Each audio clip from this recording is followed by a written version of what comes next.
Hola, ¿qué tal? Buenas tardes. Mi nombre es Yasmín Alejandra Mendoza Luna. Actualmente curso el primer cuatrimestre de la carrera de Psicología Humanista. Los temas a presentar son antecedentes y fundamentos teóricos de la investigación. Estos temas lo estamos viendo en la materia de Metodología de la Ciencia, impartida por la licenciada Irma Ramírez. Antes de entrar de lleno al tema, a la investigación que nosotros decidimos llevar a cabo, quisiera explicarles qué son los antecedentes de una investigación. Pues los antecedentes de una investigación se refiere a las evidencias empíricas, o sea, a los trabajos o las investigaciones que ya se han hecho con anterioridad con respecto al tema que nosotros elegimos. No necesariamente tiene que ser exactamente el tema, pero sí que vaya enfocado a lo que nosotros estamos investigando. Otros son los fundamentos teóricos. Estos fundamentos teóricos en la investigación se refieren a las teorías en las que nos estamos basando, o más bien en las teorías que se refiere a nuestra investigación. Sí, son teorías en las que estamos poniendo, en las que nosotros nos estamos basando. Esos son los antecedentes y los fundamentos teóricos. Pues ya adentrados al tema, el tema que nosotros decidimos investigar fueron problemas económicos causados en el desempleo en los trabajadores ambulantes de la zona centro de Ciudad Mante, Tamaulipas, durante el semáforo rojo en la pandemia COVID-19. Como ya se había comentado, pues los antecedentes de esta investigación, voy a mencionarles dos. El primero son los impactos económicos de la pandemia en México. Esta investigación fue realizada por Gerardo Esquivel en julio 2020 y él es un economista, miembro de la Junta de Gobierno del Banco de México. Pues él basó su investigación en los procesos que ha vivido México durante esta pandemia de COVID-19. Y él habla en que, bueno, él divide este proceso de la economía o la actividad económica en tres. La primera, pues, fue el impacto que tuvo la economía en nuestro país cuando decidió cerrar los vuelos, que cerraron los vuelos de varios países y obviamente pues había cancelaciones de vuelos porque no nos dejaban ni nosotros salir ni ellos entrar. El inicio del confinamiento en países asiáticos y europeos también se reflejó en las primeras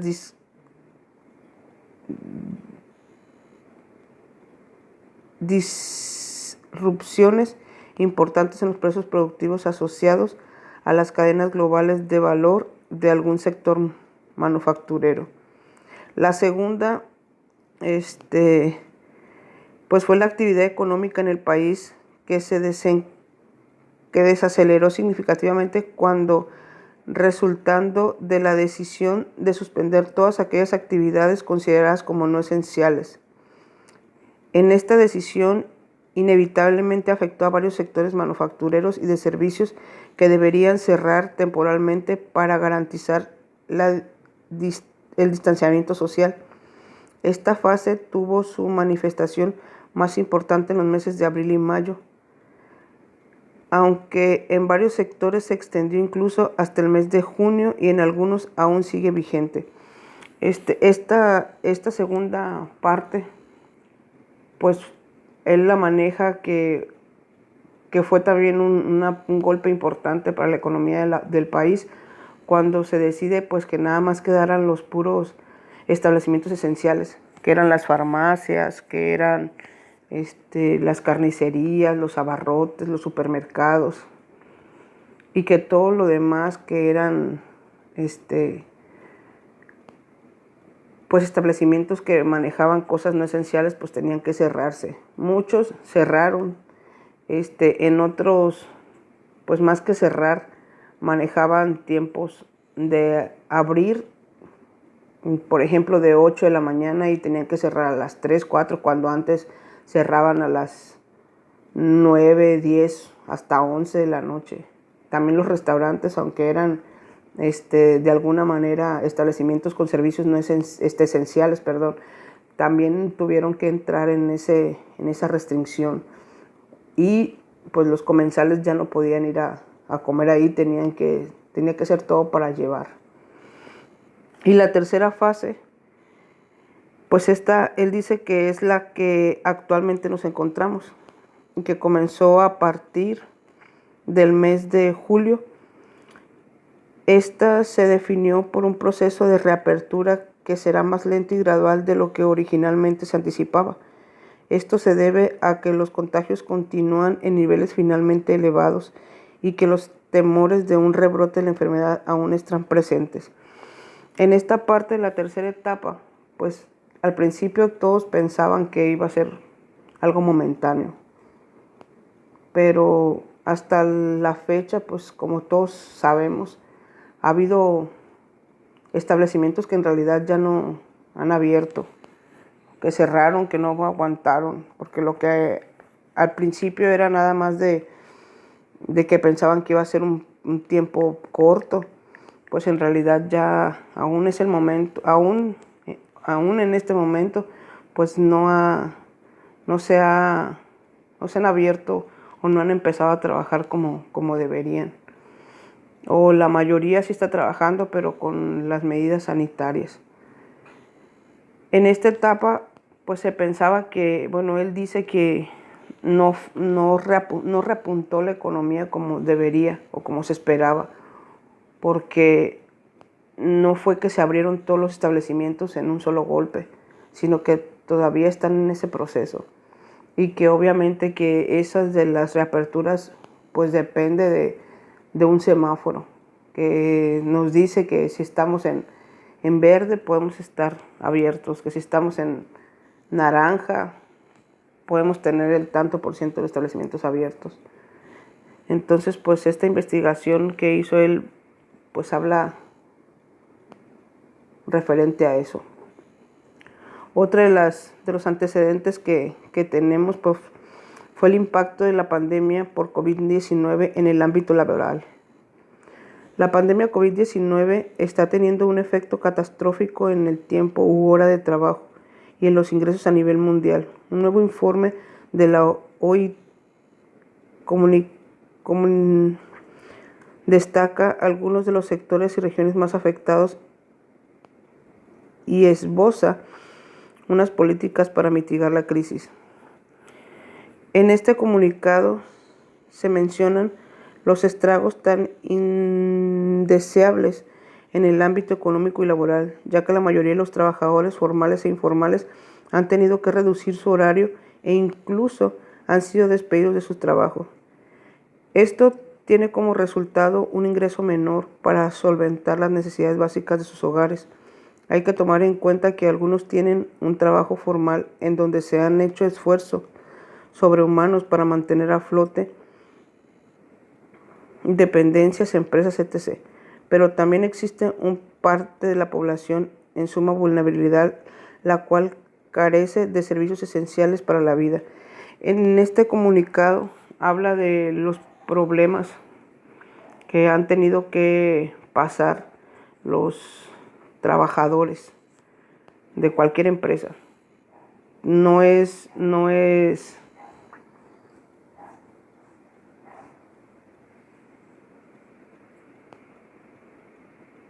mentira cuando dicen que mucha gente se quedó sin empleo porque las empresas ya no pudieron mantenerse a flote o porque eran empresas que no eran de primer nivel, de primera instancia, y pues cerraron. Otros que tuvieron que disminuir pues tuvieron que hacer recorte de empleados porque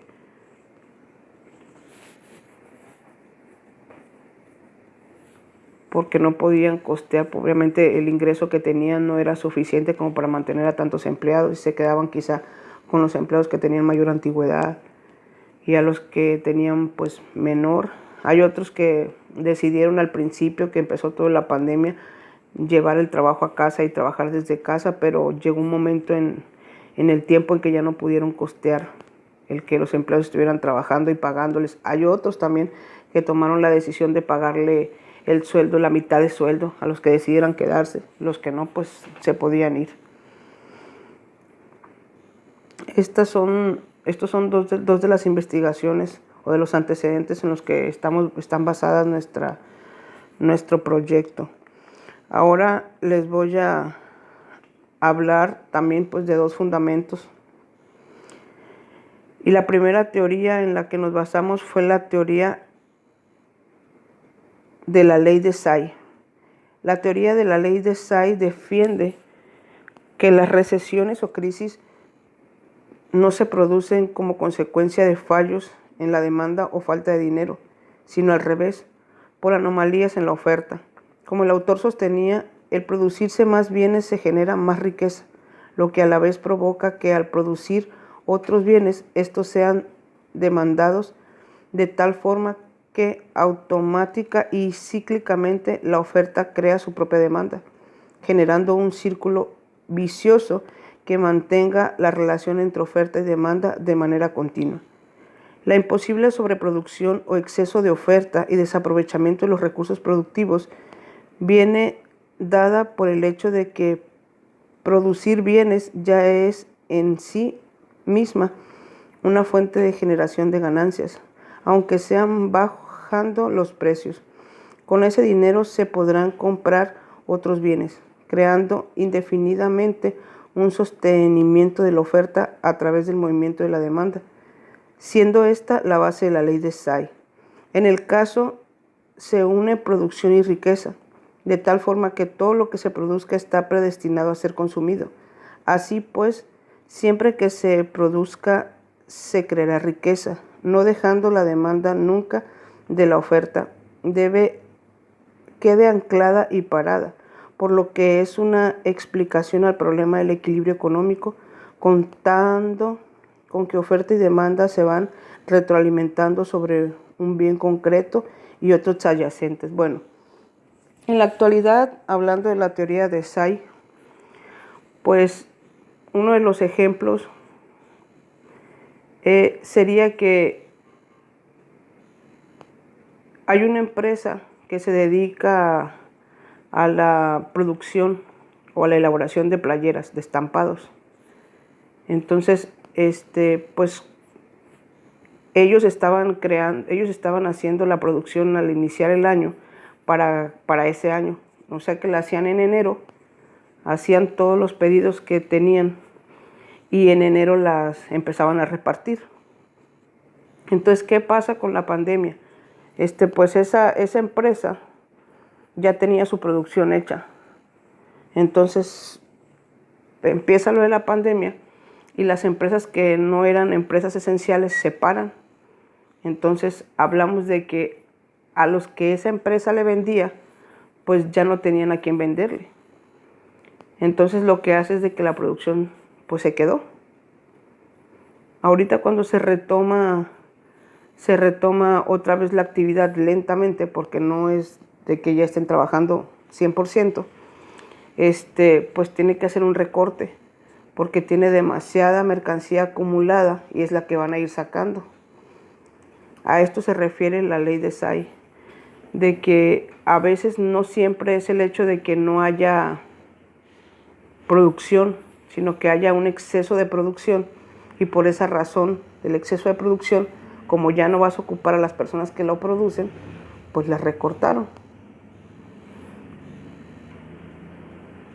Otra de las teorías o fundamentos teóricos es la teoría neoclásica.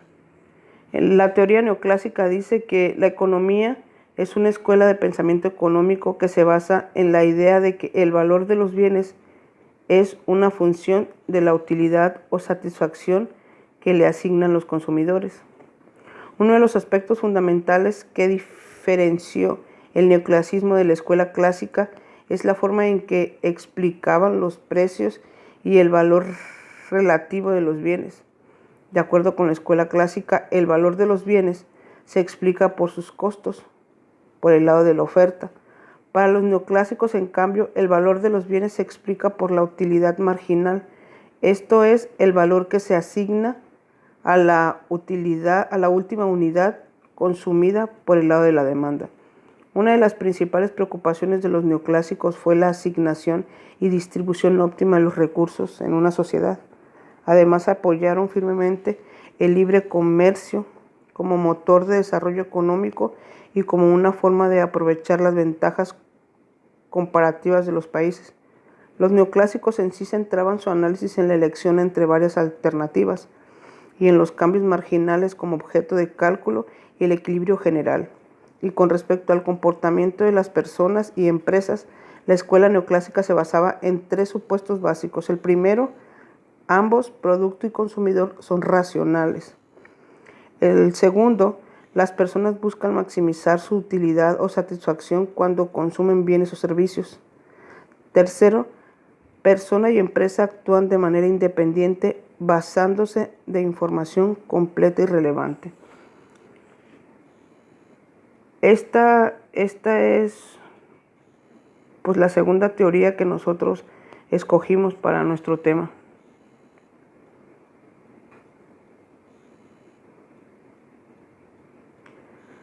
Pues por mi parte sería todo. Muchísimas gracias.